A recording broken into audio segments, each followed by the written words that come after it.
Gumaganda lalo ang babae kapag nasa tamang lalaki. Uy! Halika, makinig ka. Yun ang real talk. Sobrang daming babaeng nagiging insecure. Yung iba nag-uusap-usap sila, nagtatanungan sila, Mare, bakit ganyan? Ang fresh mo pa din, nakailang anak ka na, bakit ganyan? Ang sexy mo pa din. Sa likod ng lalong gumagandang babae, merong nag-aalagang matinong lalaki. Naniniwala ba kayo na kapag nai-stress tayo lalo, mapapabayaan na natin yung sarili natin? Masyado na tayo nakapokus sa isang bagay, masyado na tayo nakapokus dun sa stress na yon, napapabayaan na natin yung itsura natin. Pero kung may nag-aalaga sa atin, kung may nag-aalaga sa inyo, hindi kayo bibigyan ng stress, matututukan nyo yung sarili nyo. Lalo na kung susuportahan pa kayo ng lalaki, di ba? Ito kasi problema sa atin mga tol eh. Yung iba, hindi lahat ha, yung iba, ito na naman tayo. Baka sabihin nyo kasi nilalahat ko na naman. Yung ibang mga lalaki kapag nagkaanak na sila, anong nangyayari? Porket napasagot niya na yung babae, tapos na siya sa hirap sa pagdiligaw eh. Nagawa niya na lahat ng effort, napatunayan niya na, napasagot niya na, okay na yun.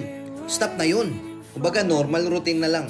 Sobra ako mag-alaga, magbigay ng effort yung nililigawan mo pa lang yung babae. Lahat ini-echapwera mo para dun sa babae. Andyan ka palagi. Halos ispoil din mo yung babae.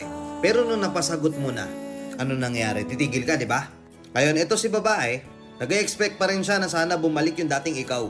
Kaso ang problema nung nagkaanak kayo, hindi na. Putang nangyari, ginawa mong katulong yung misis mo. Siya na sa lahat. Kaya mo namang gawin yung isang bagay, di mo pa ginagawa. Simpleng gawain sa bahay, hindi mo magawa. Kahit may time ka naman, siya na all around.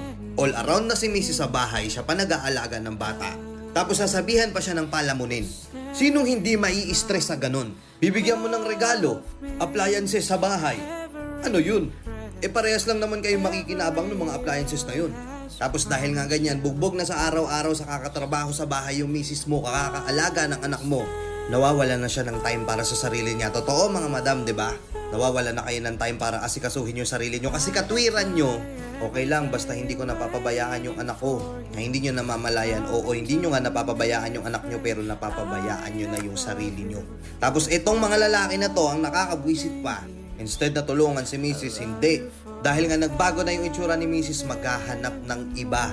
Maghahanap ng mas bata, maghahanap ng mas fresh. Tama ba yun? Kasi oo, nagbago yung itsura ni Mrs. hindi lang dahil sa kanya, kasalanan mo yun, hindi mo inalagaan. Tapos ano, porkit gamit mo na? Parang disposable na baso? Na pagkatapos mong inuman, itatapon mo na lang? Maghahanap ka ng iba? Tapos isisisi mo lahat sa kanya? Sa totoo lang, napakahirap maging housewife. Kung akala natin na mahirap magtrabaho, oo, mahirap magtrabaho, pero mahirap din ang gawain sa bahay. Na kailangan malinis palagi. Kailangan yung anak mo hindi nanggigitata. Ubus yung oras mo doon. Tapos sila pa yung masasabihan na walang pakinabang. Hindi naman nagtatrabaho, walang ambag sa bahay. Palamunin. Sa tingin mo ba mag-glow yung babae kapag laging ganun yung naranasan niya?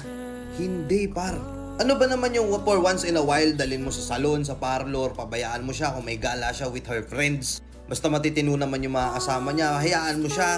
Na-enjoyin niya naman yung sarili niya. Tayo nga, nagpapaalam tayo mag-rides kasama yung tropa. Bakit pagdating sa kanya, di na pwede? Bakit ganun? Kailangan sa bahay lang siya. Pero pag tayo may rides, may inuman, kailangan nandun tayo. Nagigets nyo? Kung meron tayong me time na mga lalaki, dapat meron din sila. Kasi kahit papano nare-repress yung utak nila, nare-repress yung pagkatao nila. Hindi porket napasagot mo na siya ng mga panahong nililigawan mo pa lang siya, ititigil mo na. Araw-araw mo pa rin ligawan. Araw-araw mo pa rin iparamdam at ipakita sa kanya yung pagmamahal mo. Inispoiled mo nga siya ng mga panahong wala pa kayong anak eh. Tapos ngayon, porket may anak na kayo, ikakatwiran mo yon para hindi ka na magkakaroon ng time sa kanya. Alagaan mo pa din. Kasi uulitin ko, lalong gumaganda ang babae kapag may lalaking nag-aalaga. Yon ang secret recipe. Nakuha mo? Mga badam, nagets nyo? Follow nyo ako kapag nagets nyo, ha? Kuya Marvin TV, let's go! And